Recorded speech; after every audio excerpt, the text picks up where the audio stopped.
உலகத்தமிழ் மக்கள் அனைவருக்கும் இனிமையான வணக்கம். நான் கார்த்திக் பேசிக்கிட்டு இருக்கேன். இந்த வீடியோவில் நம்ம பார்க்க போகிற கான்செப்ட் என்ன அப்படின்னு பார்த்தீங்கன்னா, மலைத்தொடர்களில் வாழக்கூடிய மலைவாசிகள், மலை வாழ் மக்களோடைய இருக்கக்கூடிய இடங்களை எப்படி அழைக்கிறாங்க, ஒவ்வொரு மாநிலத்தில் இருக்கக்கூடிய மலைவாழ் மக்களுடைய பெயர்கள் என்ன குறிப்பிடப்படுது, எதனை சார்ந்து அவங்க வாழ்கிறாங்க, அவங்களுடைய நீரோட்டங்கள் அப்படிங்கிறது எப்படி இருக்குது அப்படிங்கிற மாதிரி பார்க்க போகிறோம். இது 11ஆம் வகுப்பில் இடம்பெற்றிருக்கு அப்படிங்கிறது மிக குறிப்பிடத்தக்க விஷயம். 11ஆம் வகுப்பு 12ஆம் வகுப்பு தான் படிக்கிறதுக்கு ரொம்ப கடினம் அப்படின்னு நிறைய பேர் சொல்லியிருந்தீங்க. அதன் அடிப்படையில் இந்த 11ஆம் வகுப்பில் இருக்கக்கூடிய மலை இடப்பெயர்வுகள் என அழைக்கக்கூடிய இந்த பாடத்தை நம்ம ஷார்ட் நோட்ஸில் பார்க்க போகிறோம். ரொம்ப ஒரு மிக முக்கியமான கான்செப்ட். இதன் அடிப்படையில் இந்த சாப்டர் இதோட ஃபினிஷ் ஆகுது. அடுத்த சாப்டர் நம்ம புது கவிதைகள் தாவ போகிறோம். அதாவது 3வது சாப்டர் பார்ட் சியில் இருக்கக்கூடிய 3வது சாப்டர் புது கவிதைகள்.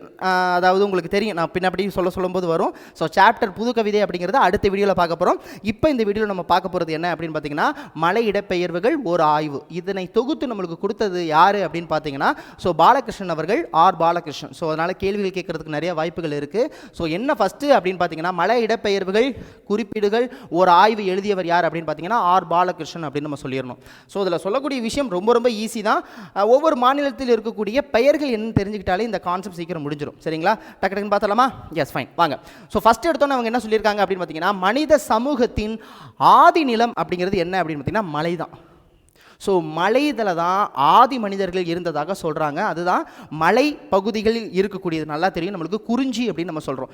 நான் நிலமாக பிரிக்கக்கூடிய நம்ம இலக்கிய வளத்தில் குறிஞ்சி அப்படிங்கிறது மிக முக்கியமான இருக்குது. அந்த குறிஞ்சி நில தலைவர் யார், அதில் வழிபடக்கூடிய தெய்வம் யாருன்னு உங்களுக்கு நல்லாவே தெரியும். ஸோ முருகப்பெருமான், சரிதானே? ஸோ அதான் ஃபஸ்ட்டு சொல்லியிருக்கிறாங்க. ஸோ மனித சமூகத்தின் ஆதி நிலம் அப்படிங்கிறது மலை. அதைத்தான் நம்ம அகத்திணையில் மலை சார்ந்த இடமாக எதை சொல்கிறாங்க, குறிஞ்சியை சொல்கிறாங்க. இதையே நம்ம மலை குன்றுகள் பெயர் குறித்து ஆய்வுகளை நம்ம என்னன்னு சொல்றாங்க அப்படின்னா ஆராலஜி அப்படின்னு நம்ம சொல்றாங்க. ஃபைன். ஸோ அதுக்கப்புறம் அவங்க என்ன சொல்லியிருக்காங்கன்னா, திராவிடர்கள் அடிப்படையில் இது என்னன்னு சொல்றாங்க. திராவிடர்கள் அடிப்படையில் இது மலைவாழ் மக்கள் அப்படின்னு சொல்றாங்க. கண்டிப்பாக திராவிடர்கள் அடிப்படையில் மலைவாழ் மக்கள் இருக்கக்கூடிய இடம் தான் மலை பிரதேசமாக இருக்குது. இப்போ இந்த மலை நில மனிதர்களை நம்ம, அதாவது திராவிடர்களை மலை நில மனிதர்கள் என அழைத்தவர்கள் யார் அப்படின்னு கேட்பாங்க. இது ரொம்ப மிக முக்கியம். ஏன் அப்படின்னு பார்த்தீங்கன்னா, இது ஏன் ரொம்ப முக்கியம் அப்படின்னு பார்த்தீங்கன்னா, இந்த வார்த்தை சொன்னவர் வந்து ஒரு வெளிநாட்டவர். ஸோ திராவிடர்களை மலைநில மனிதர்கள் என்று அழைத்தவர் யார்னா கமில் சுவலபில். ஸோ கமில் சுவலபில் இது ரொம்ப மிக முக்கியம். அதே நேரத்தில் 4 வகை நிலங்கள் உண்டு அப்படின்னு இலக்கிய வளத்தில் இலக்கண குறிப்புகளை சொன்ன நூல் எதுனா தொல்காப்பியம். தொல்காப்பியர் அவர்கள் சொல்லியிருக்கிறாங்க. ஸோ தொல்காப்பியர் அவர்கள் என்ன சொல்லியிருக்காங்க அப்படின்னு புத்தகத்தில் 2 லைன் தான் கொடுத்துருக்கு. ஆனால் நம்ம நெட்டில் இருந்து ஃபாலோ பண்ணி எல்லாத்தையுமே ஒட்டுமொத்தமாகவே எடுத்தாச்சு. ஸோ அந்த 4 வகை நிலங்களை அவங்க என்னென்னு சொல்லியிருக்காங்க அப்படிங்கிறத ரொம்ப அழகாக சொல்லியிருக்கிறாங்க. ரொம்ப இன்ட்ரெஸ்டிங்காகவும் இருக்குது. ஃபஸ்ட்டு, மாயோன் மேய காடுரை உலகமும். இந்த இடத்துல மாயோன் என்பது இதை குறிக்கிறது. மாயோன் என்பது திருமாலை குறிக்கிறது. அப்போ காடு சார்ந்த இடம் அதுதான் முல்லை. அதான் ஃபஸ்ட்டு சொல்லியிருக்காங்க. மாயோன் மேய காடுரை உலகமும். அடுத்து தான் சேயோன் என்பது முருகப்பெருமானை குறிக்குது. ஸோ சேயோன் என்பது முருகப்பெருமான், குறிஞ்சி நிலத்திற்கான கடவுள். ஸோ அதான் சொல்லியிருக்காங்க, சேயோன் மேய மைவரை உலகமும். அடுத்து வேந்தன் என்பது இந்திரனை குறிக்கிறது. வேந்தன் என்பது இந்திரனை குறிக்கிறது, மருத நிலத்திற்கான கடவுள். அதான் வேந்தன் மேய தீம்புணல் உலகமும். அடுத்து வர்ணன் மேய பெருமணல் உலகமும். உங்களுக்கு தெரியும். கடைசியாக நெய்தல். வர்ணன் என்பது சூரியனை குறிக்கிறது. ஸோ அதான் சொல்லியிருக்காங்க, வர்ணன் மேய பெரும் மணல் உலகமும். இதுதான் முல்லை, குறிஞ்சி, மருதம், நெய்தல் என சொல்லிய முறையான் சொல்லவும் படுமே அப்படின்னு சொல்றாங்க. ஸோ 4 வகை நிலங்கள் இருப்பதாக தொல்காப்பியர் அவர்கள் சொல்லியிருக்காங்க. இந்த இடத்துல நீங்கள் என்ன தெரிஞ்சுக்கணும் அப்படின்னா, மாயோன் என்பது திருமாலை குறிக்கிறது, சேயோன் என்பது முருகப்பெருமாளை குறிக்கிறது, வேந்தன் என்பது இந்திரனை குறிக்கிறது, வர்ணன் என்பது சூரியனை குறிக்கிறது. இதன் அடிப்படையில் முல்லை, குறிஞ்சி, மருதம், நெய்தல் என்ற 4 வகையான நிலங்கள் இருப்பதாக நமக்கு தொல்காப்பியம் குறிப்பிடுகிறது. இது ரொம்ப மிக முக்கியம். அதே நேரத்தில் இன்னொரு இலக்கிய குறிப்புகள் சொல்கிறாங்க. அதாவது எதில் அப்படின்னு பார்த்தீங்கன்னா, திருமுருகாற்று படையில் என்ன சொல்லியிருக்காங்க அப்படின்னு பார்த்தீங்கன்னா, விண்பொரு நெடுவரை குறிஞ்சி கிழவ. குறிஞ்சி நிலத்துக்கான தலைவர் முருகன். ஸோ அதிலேயே திருமுருகாற்று படையில் சொல்லியிருக்காங்க. இந்த பாடல் வரிகள் அழகாக கொடுத்துருக்காங்க புத்தகத்தில். அடுத்து மலைப்பகுதி, அதாவது கடையேழு வள்ளல்கள் இருந்த பகுதியாக மலைகள் தான் இருந்ததாக சொல்கிறாங்க. அதான் பழந்தமிழ் இலக்கியங்கள் குறிப்பிடும் கடையேழு வள்ளர்கள் 7 பெரும் தலைவர்களும் இருந்த பகுதி மலைப்பகுதியாக இருந்தது. அதே போல திராவிட இனக்குழுக்கள் பெயர்கள் எச்சொல்லின் அடிப்படையில் உருவானதுன்னா மலையின் அடிப்படையில் தான் உருவானதாக சொல்கிறாங்க. கிளியரா? கரெக்ட். இப்போ அடுத்து மலையில் நம்ம ஒவ்வொரு மாநிலத்திலும் இருக்கக்கூடிய மலைவாழ் மக்கள் இருக்கக்கூடிய அந்த மலைப்பகுதிகளை என்னன்னு சொல்கிறாங்க. இதில் நீங்கள் என்ன நல்லா தெரிஞ்சுக்கணும் அப்படின்னு பார்த்தீங்கன்னா, உங்களுக்கு ஈஸி தான். நல்லா கவனிச்சுக்கோங்க. மால் அப்படின்னு வர்றது ஜார்க்கண்ட். மலையாளம் மலை மலை மலைன்னு வந்தாலே அது கேரளா தான். ஸோ மலை மலை மலை மலை மலை இது எல்லாமே கேரளாவை குறிக்கிறது, மலை கேரளாவை குறிக்கிறது. அப்போ மால் என்பது ஜார்க்கண்ட் மறந்துடக்கூடாது, மலைன்னு ஆரம்பித்தாலே அது கேரளா மாநிலத்தில் இருக்கக்கூடிய பகுதியை குறிக்குது. இதுவே மலேரு என்று குறிப்பா அது கர்நாடகாவை குறிக்கிறது. ஸோ கர்நாடகாவில் இருக்கக்கூடிய தட்சிண அதிலே இருக்குது கன்னடா, தட்சிண கன்னடா, மலேரு மறந்துடாதீங்க. இப்போ மால் அப்படிங்கிறதுல ஒன்று தான் இருக்குது, அதனால் மால் பஹாடியா, மால் பஹாடியான்னு அழைக்கக்கூடிய பகுதி ஜார்க்கண்டில் இருக்குது. மலையில் நிறையா இருக்கிறதுனால எந்தெந்த மாநிலத்தில் எங்கெங்கே அதை குறிக்குது அப்படின்னு பார்த்துருக்கோம். கேரளா மாநிலத்தில் எந்தெந்த பகுதியை குறிக்குது. மேற்கு தொடர்ச்சி மலை என்னன்னு சொல்லியிருக்காங்கன்னா மலை அரையன், அரையன் என அழைக்கப்படுவது மேற்கு தொடர்ச்சி மலைகளை. இதுவே குறவன் என அழைக்கப்படுவது நெடுமங்காடு, நெடுமங்காடும் கேரளா தான். சரி, ஒருவேளை எர்நாட்டில் என்னன்னு சொன்னாங்கன்னா மூத்தன், மூத்தன் என்பது எர்நாடை குறிக்கிறது. பனிக்கர் என்பது என்ன வட கேரளாவை குறிக்கிறது, வட இந்தியா மாதிரி வட கேரளாவை குறிக்கிறது பனிக்கர். இதுவே மலையன், மலையன் மலையன் என்று ஒரே வார்த்தையில் இருந்தால் அது பாலக்காடு கேரளாவை குறிக்கிறது. மலை வேடா, வேடந்தாங்கல், வேடா ஞாபகம் வச்சுக்கோங்க, வேடானா இடுக்கியை குறிக்குது, அதுவும் கேரளாவில் தான் இருக்குது. அப்போ மலைன்னு ஆரம்பித்தாலே கேரளா, மால்னு ஆரம்பித்தாலே ஜார்க்கண்டு, மாலேருன்னு ஆரம்பித்தா அது என்னது கர்நாடகா, தட்சிண கன்னடா, முடிஞ்சு போச்சு. புரியுதா இல்லையா? இது ரொம்ப முக்கியங்க. அதே நேரத்தில் ஒவ்வொரு நிலத்தில் இருக்கக்கூடிய அந்த பகுதியில் இருக்கக்கூடிய அந்த இன மக்கள், ஃபஸ்ட்டு கோட்டா, கோட்டா என்பது நீலகிரி தமிழ்நாடு. இதுவே கொண்டா தோரா, கொண்டா தோரானா ஆந்திர பிரதேசம். இதுவே கோண்டு கொய்டர், கோண்டு கொய்டர் அப்படின்னா ஒடிசா. இது கண்டிப்பாக முக்கியம், இது கண்டிப்பாக முக்கியம், மறந்துடக்கூடாது. சரி, இப்போ குடியிருப்பு பகுதியில் அவங்க என்னென்னு சொன்னாங்க நல்லா கொஞ்சம் கொஸ்டின் கேட்குறதுக்கு நிறைய வாய்ப்புகள் இருக்குது.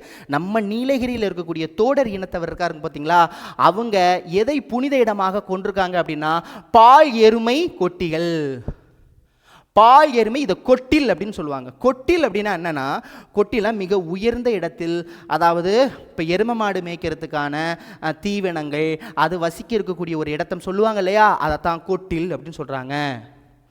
கண்டிப்பாக கேட்பாங்க, இந்த பால் எருமை கொட்டில்கள் எந்த நிலத்தவர்கள் புனித இடமாக கருதுகிறாங்க? நீலகிரி மாவட்டத்தில் இருக்கக்கூடிய தோடர் இன மக்கள், மறந்து விடாதீர்கள். Okay, correct. அடுத்து குறும்பர் மொழியில் தாழ்வாரத்தை குறிக்கும் சொல் தான் மெட்டு.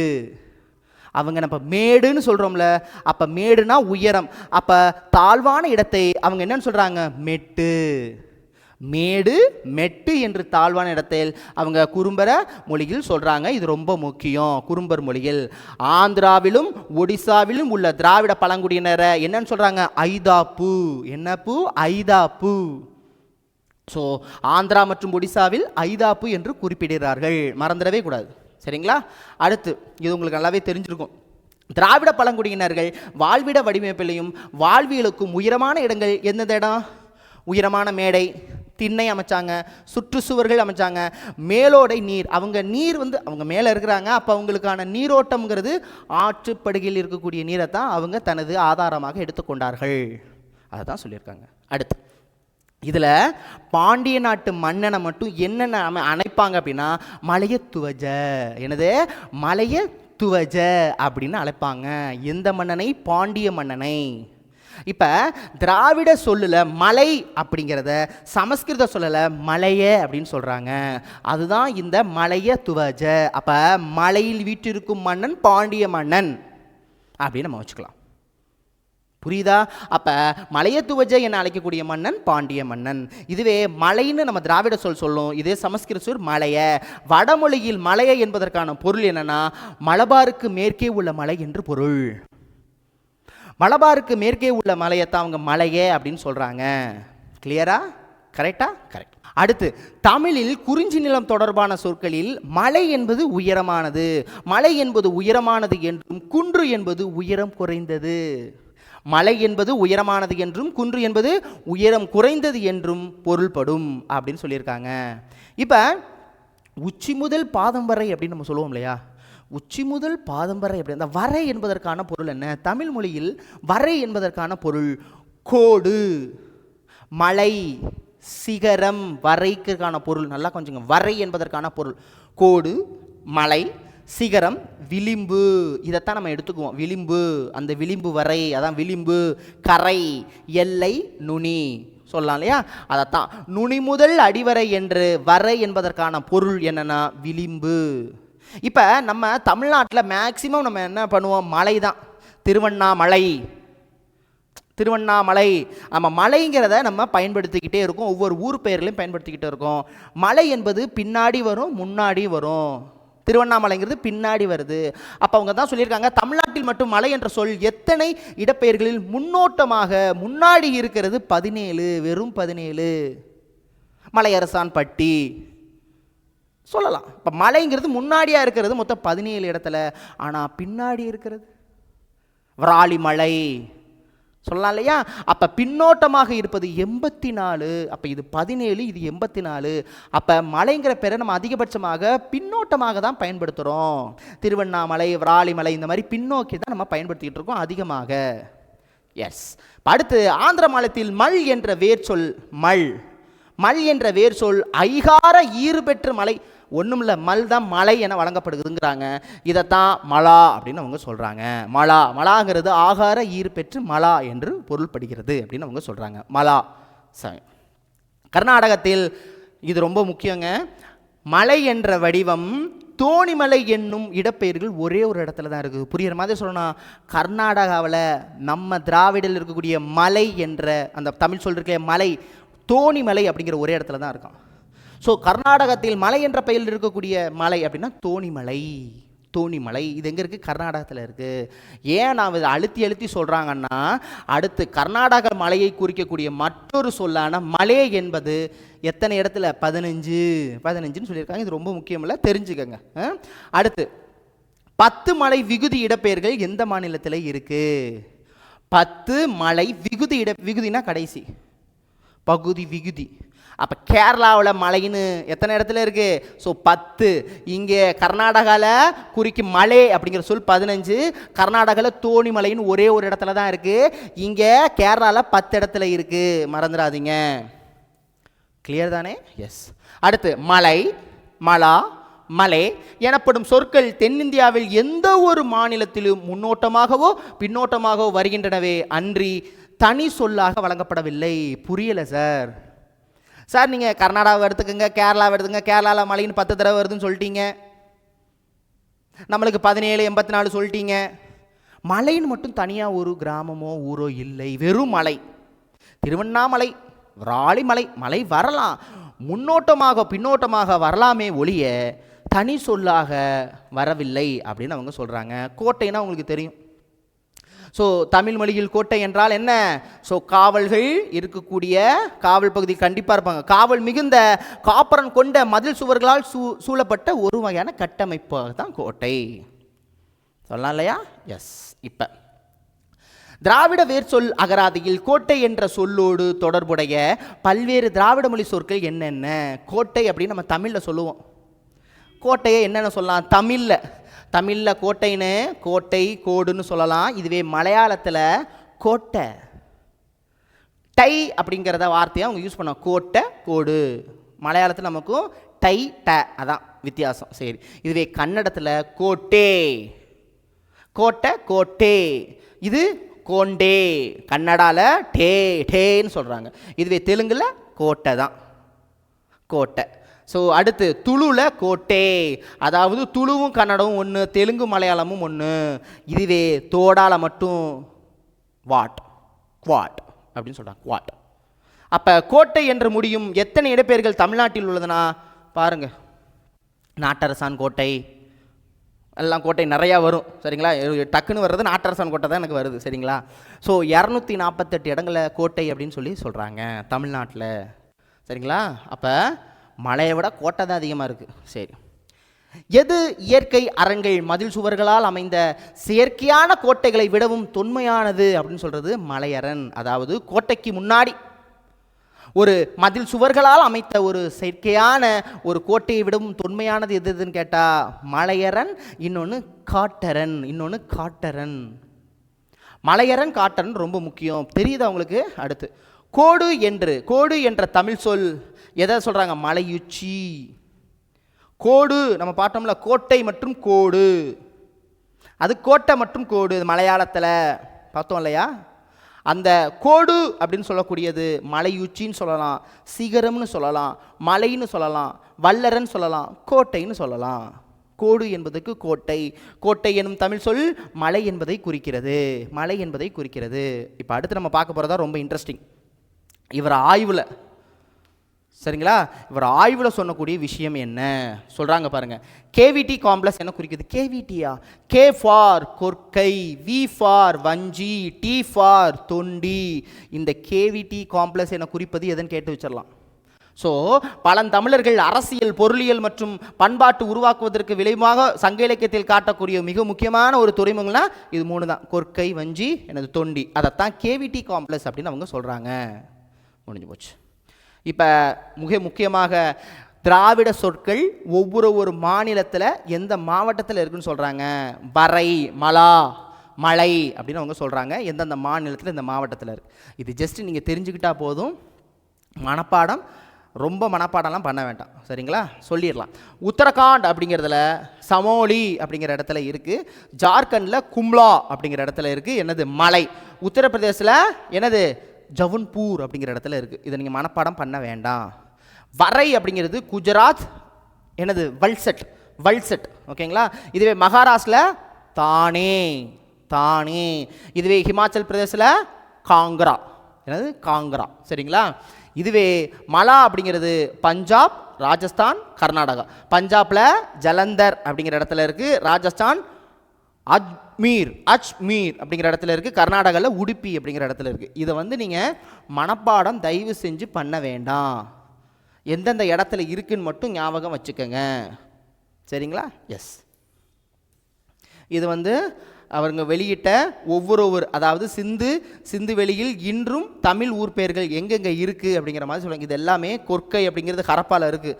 பாகிஸ்தானா நல்லி, தோன்றி, குன்று, குட்டை. அதாவது அவங்க என்ன சொல்கிறாங்கன்னா, சிந்து சமவெளி நாகரிகத்தில் இப்போயுமே தமிழ் பெயர்கள் இருக்குது, தமிழ் ஊர் பெயர்கள் இருக்குங்கிறதுக்கான சான்றுகள். இது நீங்கள் ஜஸ்ட்டு தெரிஞ்சுக்கிட்டா போதும், மனப்பாடம் பண்ண வேண்டாம். நான் எது முக்கியம்னு சொல்லிடுறேன், சரிங்களா? இப்போ நம்ம பார்த்தது தான் மலைத்தொடர்கள் இருக்கக்கூடிய கான்செப்ட். இதில் எது முக்கியமாக கேட்கலாம் அப்படின்னா, கேரளா இருக்கக்கூடிய மலைப்பகுதி என்னென்னு அழைக்கலாம், சரிங்களா? நம்ம மலைப்பெயர்கள் முன்னோட்டமாக எத்தனை வச்சுருக்கோம், பின்னோட்டமாக எத்தனை வச்சுருக்கோம்? 1784. கோட்டைங்கிறது 248. இந்த மாதிரி 10 மலைங்கிறது கேரளா. பார்த்தோம் இல்லையா? தோணிமலை அப்படிங்கிறது ஒரு இடத்துல தான் இருக்குது. ஸோ இதெல்லாம் ரொம்ப முக்கியம், சரிங்களா? இப்போ இதில் நான் ஆல்ரெடி சொல்லிட்டேன், பாலகிருஷ்ணன் அவர்கள் கொண்டு வந்த மேப் தான் இது, சரிங்களா? அவர் சொன்னக்கூடிய ஒரு விஷயம். இப்போ இந்த நூல் வெளியில் அவர் என்னென்ன ஆய்வுகளை மேற்கொண்டிருக்காரு, இப்போ இந்த படைப்பை உருவாக்குன அவருடைய நூல் குறிப்பை பற்றி தான் பார்க்க போகிறோம். ஃபைன். இப்போ இந்தியாவில் மற்றும் திராவிடவியலின் ஆய்வாளராக இவர் இருந்திருக்கார். சந்தோஷம். இவர் வடமேற்கு இந்தியாவில் இன்று வரை வழக்கில் உள்ள கொற்கை, வஞ்சி, தொண்டி, அது வளாகத்தை ஆய்வாளராக கொண்டு வந்தார். ஒரு ஆய்வை மேற்கொண்டு கொண்டு வந்திருக்கிறாரு. தினமணி நாளிதழில் துணை ஆசிரியராக பணியாற்றியிருக்கிறாரு. இதெல்லாம் தெரிஞ்சுக்கிட்டா போதும். ஸோ கணையாளை இலக்கிய இதழின் ஆலோசகராக இருந்திருக்கிறாரு. தற்போது ஒடிசா மாநிலத்தில் கூடுதல் தலைமைச் செயலாளராகவும் மற்றும் அம்மாநிலத்தின் வளர்ச்சி ஆணையராகவும் பொறுப்பில் உள்ளார். ஒடிசாவில் இவர் பணியாற்றிக்கிட்டு இருக்கிறதா சொல்கிறாங்க. யார் அப்படின்னா பாலகிருஷ்ணன் அவர்கள். பாலகிருஷ்ணன் அவர்கள் நூல். இது நம்ம தெரிஞ்சுக்கணும், கண்டிப்பாக தெரிஞ்சுக்கணும். இது கேட்குறதுக்கு நிறைய வாய்ப்புகள் இருக்குது. நம்பர் 1, அன்புள்ள அம்மா மறந்துடக்கூடாது. அடுத்து சிறகுக்குள் வானமா, அழகாக இருக்குது. சிந்துவெளி பண்பாட்டில் திராவிட அடித்தளம். இதிலிருந்து தான் நமக்கு இந்த பாடநூல் வந்திருக்கு. ஸோ சிந்துமொழி பண்பாட்டின் திராவிட அடித்தளம் என்பதை உருவாக்கியவர், வெளியிட்டவர் பாலகிருஷ்ணன் அவர்கள். அன்புள்ள அம்மா, சிறகுக்குள் வானம், இதை மறந்துடாதீங்க. அடுத்து, பாலகிருஷ்ணன் எத்தனை ஆண்டுகள் இடப்பெயராய்வில் அந்த ஆய்வில் ஈடுபட்டிருக்காரு அப்படின்னா 28 ஆண்டுகள். 28 ஆண்டுகள் இந்த ஆய்வில் அவர் இருந்திருக்கார். ஸோ அவர் கடைசி என்ன சொல்கிறாங்கன்னா, பாலகிருஷ்ணன் இந்திய ஆட்சி பணி தேர்வில் கிட்டத்தட்ட 1984 தேர்ச்சி பெற்றிருக்காராம் தமிழ் வழியில். அதான் சொல்லியிருக்காங்க. முதலில் தமிழில் எழுதி தேர்ச்சி பெற்ற வருடம் சொல்லியிருக்காங்க. இது முக்கியம் கிடையாது, சரிங்களா? இப்போ இந்த மலையிட பெயர்கள் ஒரு ஆய்வு எதிலிருந்து எடுக்கப்பட்டது அப்படின்னா சிந்துவெளி பண்பாட்டின் திராவிட அடித்தளத்திலிருந்து எடுக்கப்பட்டது. இவ்வளோ தான் கான்செப்ட். இதில் ரொம்ப உங்களுக்கு கஷ்டமே கிடையாது. இதை பார்த்துட்டு நீங்கள் புக்கை பாருங்கள், ஒன்றுமே இல்லைன்னு சொல்லிடுவீங்க. ஸோ அதுக்கு தான் இதுக்கு அழகாக உங்களுக்கு இந்த ஷார்ட் நோட்ஸ் உங்களுக்கு கொடுக்குறது. சரிங்களா? Thank you so much. மீண்டும் சந்திக்கலாம். அடுத்த ஒரு வீடியோ என்ன அப்படின்னு பார்த்தீங்கன்னா புதுக்கவிதைகள். எஸ், புதுக்கவிதைகள் நம்ம பார்த்துட்டோம் அப்படின்னா புதுக்கவிதைகள் பாரதியார் பாரதிதாசன் அப்படிங்கிறத மட்டும் பார்த்துட்டு ஒரு 2 3 4 இருக்குன்னு நினைக்கிறேன். அதை பார்த்துட்டோம்னா பார்ட் சி கம்ப்ளீட்டட். முடிச்சதுக்கப்புறம் ஒட்டு மொத்தமாக உங்களுக்கு நான் ஃபுல் வீடியோ லிங்க் உங்களுக்கு கொடுத்துட்றேன். பிளேலிஸ்ட் மாதிரி ஃபாலோ பண்ணி கொடுத்துட்றேன். சரிங்களா? மீண்டும் சந்திக்கிறவங்களுக்கு விடைபெறுவது உங்கள் அன்பு சகோதரன் கார்த்திக். நன்றி, வணக்கம்.